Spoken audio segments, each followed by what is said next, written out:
Hai, Assalamualaikum. Hari ni saya nak membuat satu video yang berkaitan dengan lukisan kejuruteraan. Sebelum saya bermulakan video ini, iaitu video cara-cara melukis menggunakan alatan lukisan kejuruteraan, so saya nak memperkenalkan diri saya dulu. Nama saya Amirul Afiq bin Muhammad Saruni. Saya kelulusan Ijazah Sarjana Muda Teknologi serta Pendidikan. Okey. Pada video pembelajaran hari ini, saya ingin menerangkan cara-cara melukis lukisan bulatan isometrik. Lukisan isometrik ini merupakan salah satu tajuk yang berkaitan dengan lukisan kejuruteraan. Sebelum kita memerlukan lukisan kejuruteraan ini, kita memerlukan peralatan lukisan seperti pensel 2B, pembaris T, dan pembaris bersudut. Dan tidak lupa juga jangka lukis, bukan jangka hayat. Okey. Dan semestinya adalah kertas. Kertas kat bawah ni saya tak dapat tunjukkan, nanti saya tunjuk. Okey. Jadi sebelum kita memulakan video, mari kita start dulu. Okey, sebelum kita memulakan lukisan, soalan diberikan satu bulatan. Satu bulatan ni bergantung kepada soalan, iaitu ukuran daripada center diberi nilai R, iaitu radius, ataupun nilai ukuran diameter, iaitu diameter adalah keseluruhan bulatan, bergantung kepada soalan. Jadi pada hari ini kita akan belajar cara melukis bulatan mengikut kaedah isometrik. Seperti sedia maklum, lukisan isometrik yang kita akan buat ni adalah berpandukan kepada 4 pusat bulatan. Dan satu lagi kaedah menggunakan kaedah elips. Tetapi kalau membuat menggunakan kaedah elips, dia akan bergantung kepada ciri-ciri dan keperluan yang ditentukan. So, cara untuk kita membina bulatan isometrik ini adalah menggunakan 4 center method. Jadi sebelum kita memulakan, pelajar perlu ada, iaitu pembaris T, seterusnya sesiku sudut, pensel 2B, jangka lukis dan pensel HB, dan semestinya adalah memerlukan pemadam. Okey, sebab kita manusia kadang-kadang kita tak perfect. So mesti akan ada kesilapan pelajar-pelajar yang akan buat dan memerlukan pemadam. Jadi perbezaan menggunakan pensel 2B dan HB adalah pensel HB digunakan untuk melukis lakaran dan pensel 2B adalah untuk melukis objek, iaitu highlightkan objek tu.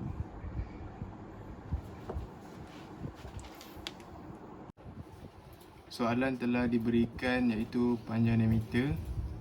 Jadi langkah pertama pelajar harus buat adalah melukis 3 garisan. Okey.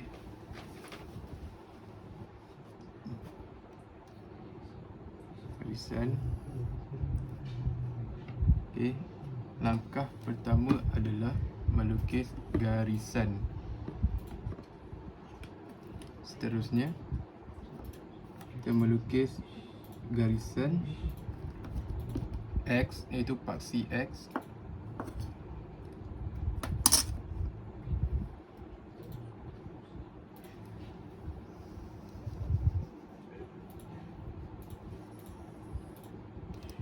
Seterusnya paksi Z.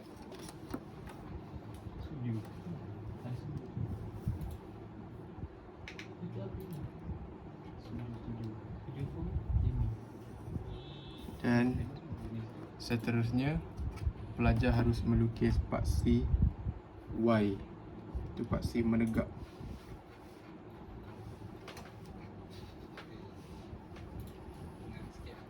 Okay. So tips di sini adalah pelajar perlu tarik je berapa panjang, sebab nanti akan ada kegunaan dia. So bila selesai melukis ketiga-tiga paksi, langkah seterusnya adalah pelajar perlu mengambil panjang diameter bulat daripada tepi dan ke tepi. Okey.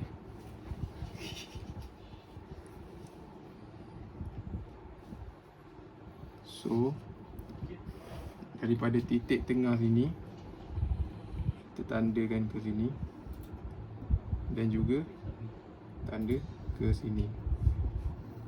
Alright. So dekat sini dia pendek sikit, jadi kita panjangkan dia.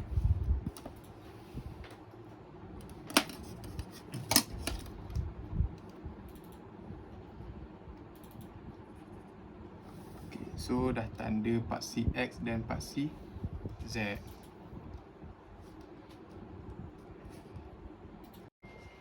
Okay, langkah seterusnya kita perlu melukiskan garisan isometrik kepada dua-dua paksi, iaitu paksi X dan paksi Z. Okey. Maka kita gariskan garisan isometrik ni sampai bertemu dengan garisan tengah.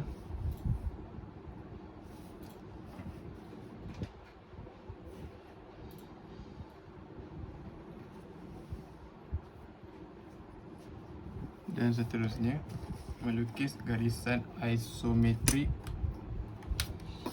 pada paksi X.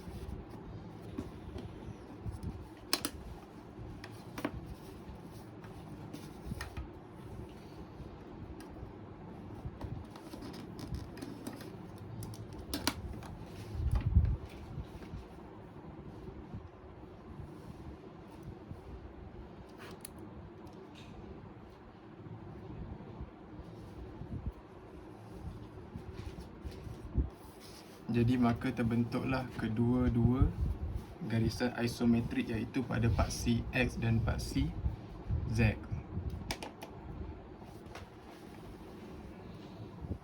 Okey, jadi langkah seterusnya kita perlu mendapatkan pembahagian dua, iaitu dapatkan tengah ni daripada garisan sini dan juga garisan sini. Okey. Jadi langkah di sini adalah yang pertama, pelajar menggunakan jangka lukis letakkan di center sini yang kita dapatkan tadi. Kita tandakan di sini. Kita tandakan di sini. Dan seterusnya kita tandakan di sini.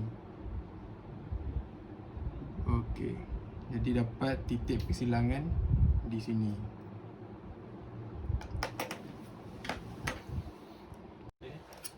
So tadi kita dah dapat persilangan untuk dapat membahagikan dua garisan di sini. Jadi kita gariskan dia.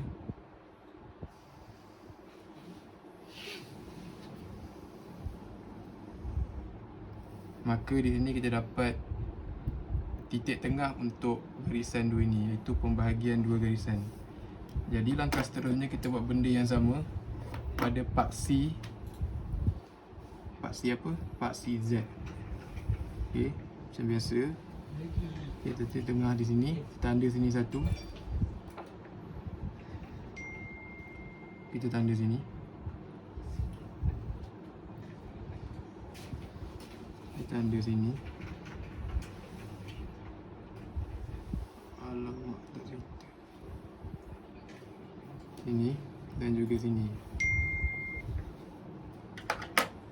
Jadi kita akan dapat titik di sini.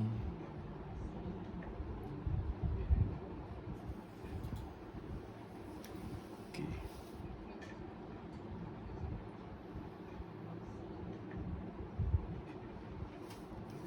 Okey. Jadi bila kita dah dapat dua titik tengah untuk isometrik paksi Z dan paksi X, jadi kita gariskan saja. So memang dia akan bertemu, okey. Jangan risau. Tergaris je, jangan takut. Nampak? So, dia akan dapat garisan tengah untuk dua-dua ni. Dia akan berada di tengah-tengah. Okey. So bila kita dah dapat garisan tengah ni, kita buat langkah seterusnya. Kita membina untuk mendapatkan garisan tengah sini. Mula-mula kita tanda di sini dan di bawah. Kemudian di sini pula.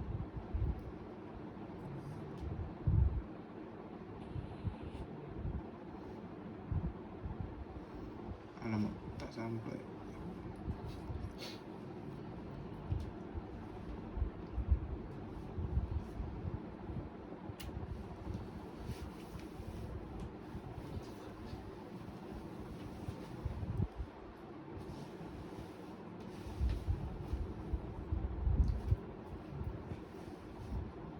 So bila dah berjumpa, kita garis saja dua titik persilangan yang kita tanda tadi. So kita garis dan dia memang akan berjumpa di garisan tengah tadi yang pada mulanya yang kita ulang kita construct tadi. Jadi untuk mendapatkan titik persilangan di sini pula, kita buat langkah yang sama. Yang pertama, kita letak di sini jangka lukis kita. Kita tanda di bawah dan di sini. Keduanya sini dan di sini. Jadi bila kita dah dapat dua titik persilangan ni, maka kita gariskan sahaja.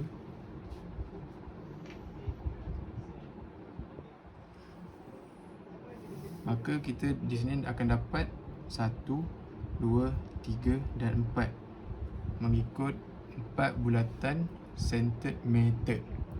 Okey. So dekat sini kita selesai mendapatkan titik persilangan pada paksi X, paksi Z. Dan ada 4 center. Okey.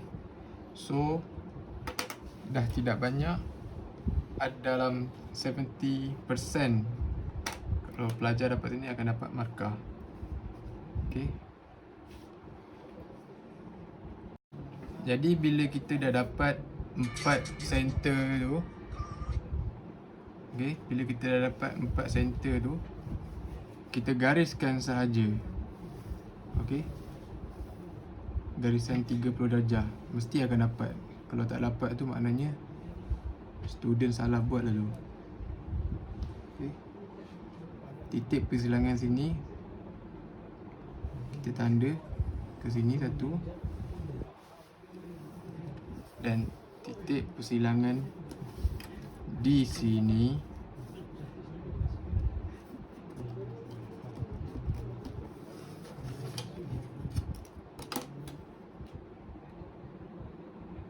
kita tandakan satu.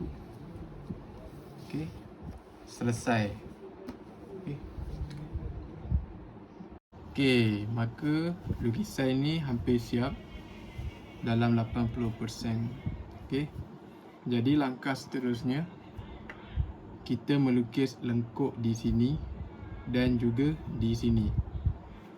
Jadi step dia yang langkah pertama adalah panjang di sini kita letak di sini dulu, okey. Panjang di sini adalah mesti sama di sini. pelajar boleh nampak sini dan sini adalah mesti sama dan juga akan bertemu. So apa tunggu lagi, kita garis. Okay. Titik sini kita garis, tebal lekuk di sini bertemu. Okey. Maka kita dapat lengkungan di bawah. Okey. Jadi kita buat langkah yang sama untuk mendapatkan lengkungan di atas ni. Kita letak di sini. Okey. Sini dan sini adalah sama panjang dan mesti bertemu. Okey, kita letak sini, kita garis buat lengkuk. Okey, maafkan saya, ada sedikit kemalangan. Skru tidak ketat. Okey, kita sambung balik.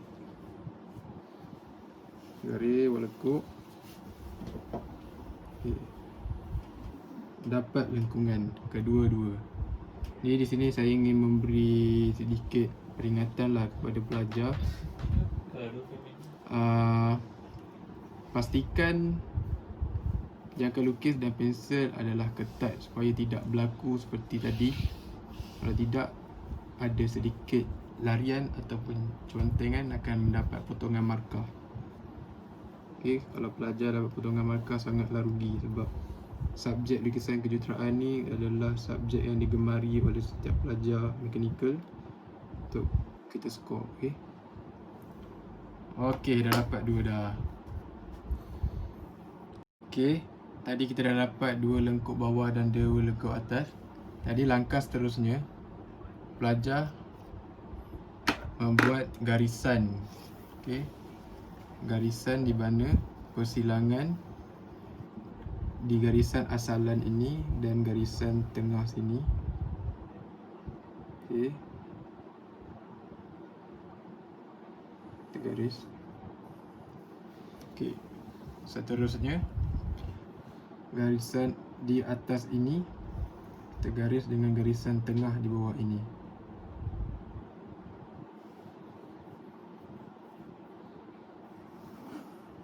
Okey.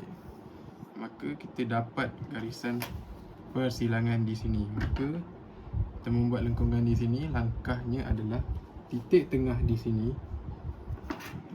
Sekejap ya.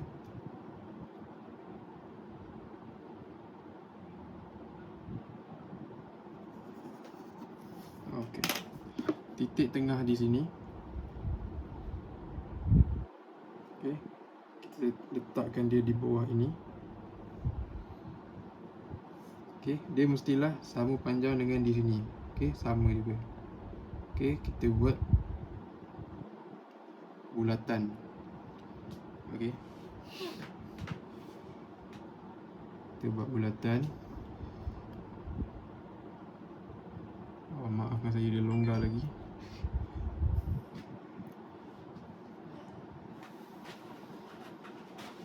Okey. Kita buat bulatan.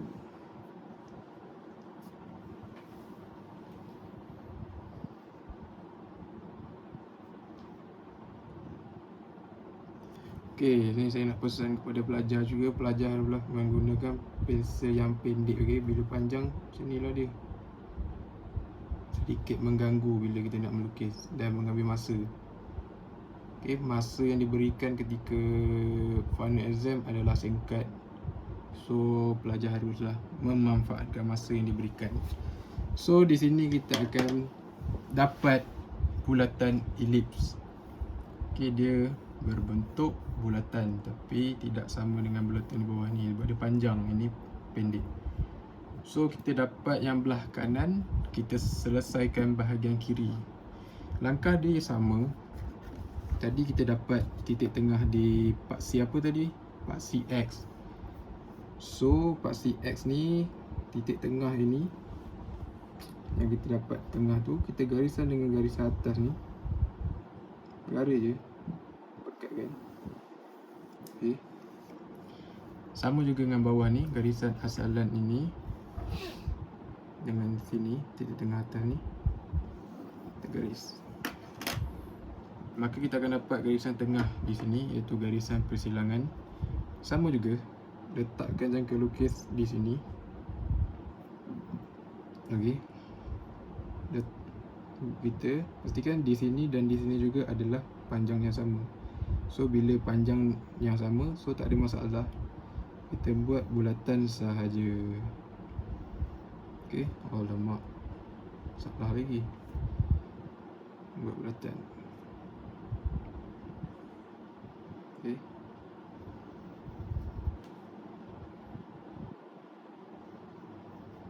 Nampak. So ni pelajar nanti harus padam So saya sebagai pengajar pun bolehlah, kita perlu teliti sikit, tak nak buang markah kan. Okay. So ini adalah bulatan elips dua-dua ni. Maka selesailah lukisan isometrik bulatan kita. Ini adalah pandangan daripada atas. Maka kalau pandangan daripada tepi ini dan tepi sini, dia akan nampak bulatan. Okey. So nanti buat lagi sampai tak di sini. Okey. Maka selesailah pembelajaran lukisan bulatan isometrik kita pada hari ini. Jadi pelajar jangan lupa kita construct ruangan untuk nama, tingkatan dan tajuk lukisan. Okey.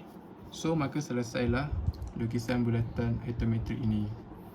So sebarang kesilapan dan kekurangan daripada saya adalah daripada diri saya sendiri, dan semua kelebihan adalah datangnya daripada Sang Pencipta. Jadi selesailah, dan terima kasih kerana menonton video saya. Harap ilmu ni bermanfaat kepada semua. Jadi harap pelajar-pelajar dapat menggunakan video ini untuk aktiviti pembelajaran kalian. Saya harap semua pelajar dapat markah yang menggembirakan hati diri sendiri dan juga orang tersayang, itu kedua bapa. Jadi sekian, terima kasih. Assalamualaikum.